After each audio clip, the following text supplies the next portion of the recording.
मैं सर धर्मेंद्र कुमार। आज हम इलेक्ट्रोकेमिस्ट्री का एक पार्ट डिस्कस करने वाले हैं, फैराडेज लॉ इलेक्ट्रोलिसिस। सबसे पहले इसे समझने से पहले हम इलेक्ट्रोकेमिकल सेल के बारे में, इलेक्ट्रोलिटिक सेल के बारे में या इलेक्ट्रोकेमिकल सेल के बारे में थोड़ा समझ लेते हैं। तो जो हमारा इलेक्ट्रोलिटिक सेल होता है वो दो पार्ट से बना होता है। एक होता है इलेक्ट्रोड और दूसरा होता है सॉल्यूशन, जिसमें वो इलेक्ट्रोड का डिप होता है। तो ये जो है हमारा एक इलेक्ट्रोड है, कैथोड, और ये हमारा है एनोड, और ये है इलेक्ट्रोलिटिक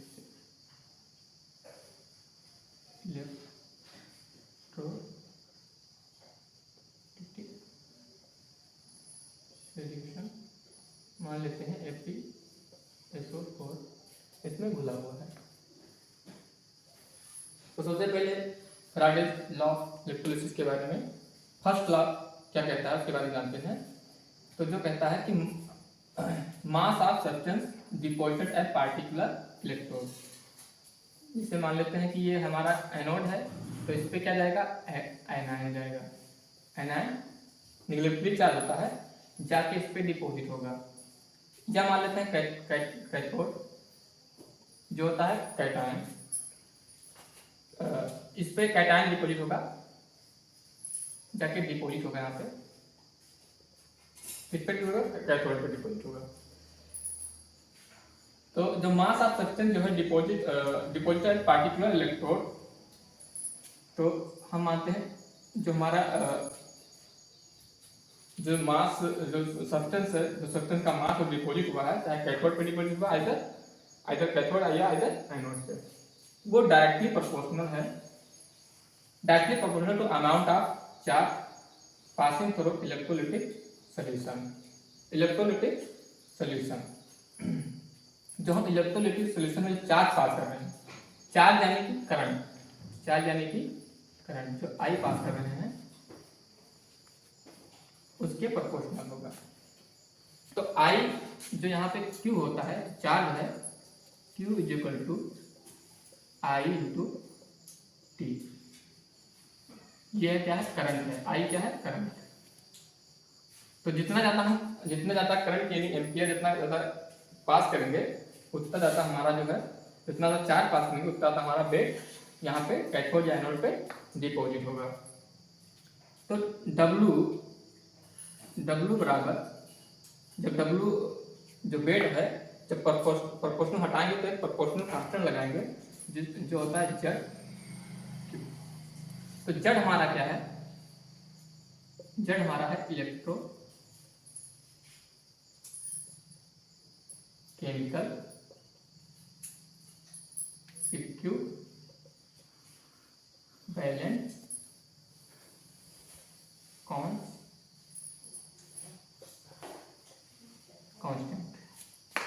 जो हमारा जेड है इलेक्ट्रो केमिकल इक्विवेलेंट कांस्टेंट। तो Z is equal to, Z भी होता है E by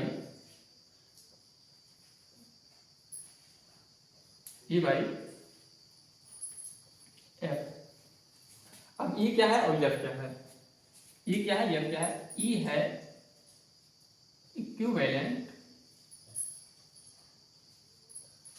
equivalent weight of substance, जो इक्विवेलेंट वेट ऑफ सब्सटेंस जो यहाँ पे जो डिपॉजिट हुआ है, जो मास डिपॉजिट हुआ है सब्सटेंस का, उसका इक्विवेलेंट वेट है। और फैरड है, F जो है फैरड है, और फैरड का मान होता है 96500 मान होता है।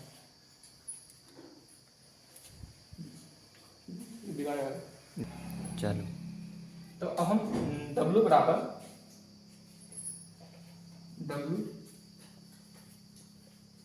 ZIT, जेड हमारा इलेक्ट्रोकेमिकल इक्विवेलेंट कांस्टेंट है, आई हमारा जब हम करंट पास कर रहे हैं, जो इलेक्ट्रोलिटिक सॉल्यूशन में करंट पास कर रहे हैं वो आई है, तो कितने समय के लिए पास कर रहे हैं वो है T हमारा समय। और इसको हम लिख सकते हैं फिर W बराबर जेड क्या है, इक्विवेलेंट वेट, और एफ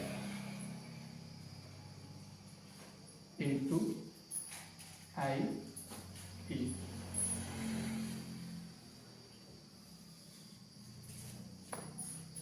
ये हमारा फार्मूला होगा। फार्मूला जो है निकल के आया, W बराबर equivalent weight of substance into current into समय, और बाई फैरेड। तो फैरेड बराबर होता है, F बराबर होता है 96500। ये होता है कूलॉम, चार्ज होता है, charge on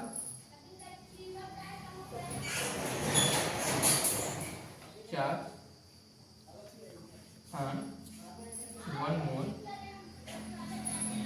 electron, one mole electron. एक मोल इलेक्ट्रॉन में जितना चार्ज होता है उसको हम क्या कहते हैं, 1 फैरेड कहते हैं। तो जिसका मान होता है, वैल्यू होती है 96500 कूलॉम। ये होता है कूलॉम। तो जो है यहाँ पे क्या फर्स्ट ला क्या है, the mass of substance deposited at particular electrode. जो चाहे एनोड होता है कैथोड पे जो सब्सटेंस डिपॉजिट हुआ, अमाउंट जो प्रोड्यूस हुआ सब्सटेंस का, वो directly proportional to amount of charge. तो चार्ज पास किए, जो चार्ज पास किए यानी कि करंट पास किए, उसके डायरेक्टली प्रोपोर्शनल होता है। तो हमारा जो फाइनल फार्मूला निकल के आया वो W में वेट इक्विवेलेंट, जो वेट निकल के आया, वेट ऑफ सब्सटेंस निकल के आया, equivalent weight into charge and current by जो है F बाय फैरेड। जो फैरेड है कांस्टेंट है 96500 इक्विवेलेंट वेट ऑफ सब्सटेंस। तो ये होता है मॉलिक्यूलर वेट बटे एक्स। एक्स क्या है, एक्स मान लेते हैं, एक्स जो है चेंज ऑफ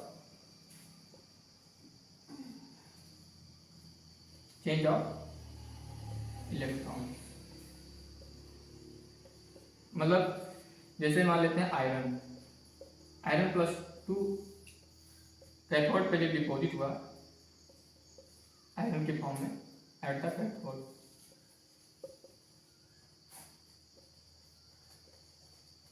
तो इसमें जो चेंज आया, चेंज ऑफ इलेक्ट्रॉन जो आया वो कितना आया, 2 मोल का इलेक्ट्रॉन, 2 मोल इलेक्ट्रॉन्स चेंज हुए। मतलब जब 2 मोल इलेक्ट्रॉन जो है, जब 2 मोल इलेक्ट्रॉन यहाँ पे 2 मोल इलेक्ट्रॉन ऐड किए, तो जो है Fe जो है वहाँ पे डिपॉजिट हुआ, मतलब सब्सटेंस डिपॉजिट हुआ। तो यहाँ पे जो इक्विवेलेंट वेट जो है हमारा वो क्या है, मॉलिक्यूलर वेट अपॉन एक्स है। जो सब्सटेंस कह रहा है कि ये solution of FeSO4 electrolyte, electrolyte क्या रहा है फॉर 50 मिनट के लिए, 15 एम्पियर करंट उसको दिया जा रहा है। ये हमारा मान ले रहे हैं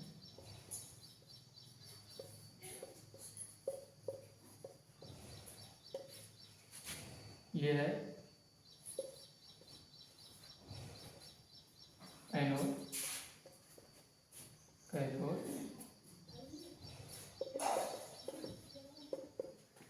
कह रहे हैं कि सोल्यूशन है FeSO4 का, इसमें खुला हुआ है FeSO4 is electrolyte for 50 minute. इसमें जो करंट पास कर रहे हैं, आई जो पास कर रहे हैं, वो पास कर रहे हैं 15 मिनट के लिए। कितने मिनट के लिए, आई जो हम पास कर रहे हैं वो 15 एम्पीयर का करंट है।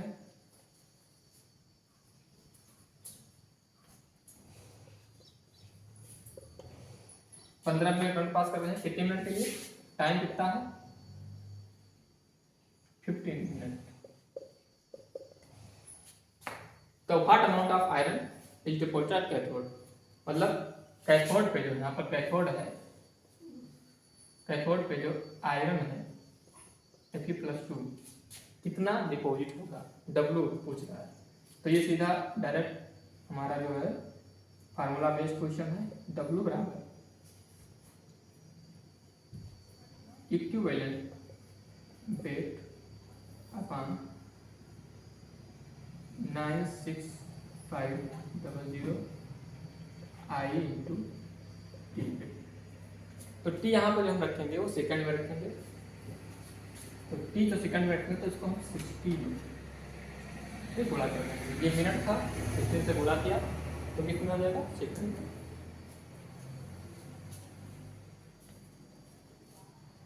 तो यहाँ पे W बराबर इक्विवेलेंट वेट। अब देखो जो यहाँ पे आयरन डिपॉजिट हो रहा है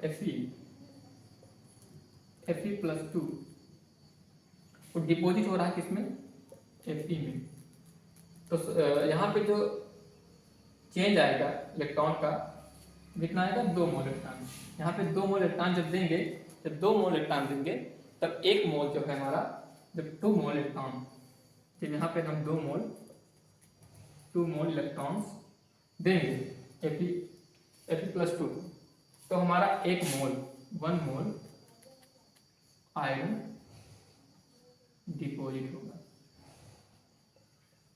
डिपॉजिटेड एट द कैथोड। ठीक है।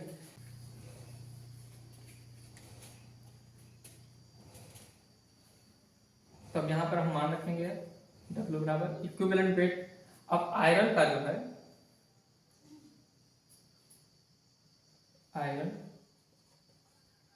आयरन का जो मॉलिक्यूलर वेट होता है वो कितना होता है, 56। तो आयरन का जो मॉलिक्यूलर वेट होगा वो होगा 56 और X जो मोल एक्सचेंज है वो 2 का है। फिर गुणा करेंगे 96500, जो यहाँ पे करंट दिए हैं वो हम 15 एम्पियर का दिए हैं, पास किए हैं। और जो है कितने समय के लिए किए हैं, 60 मिनट। तो 50 इंटू 60। अब इसको हल करेंगे,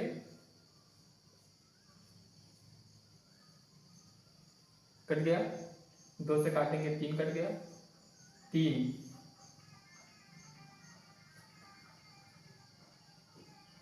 3 कट गया, 5 4 5 9 45, 5 15, 5 हल करेंगे तो क्या आएगा, 56 इंटू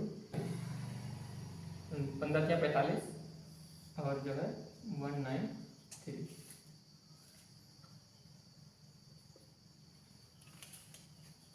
और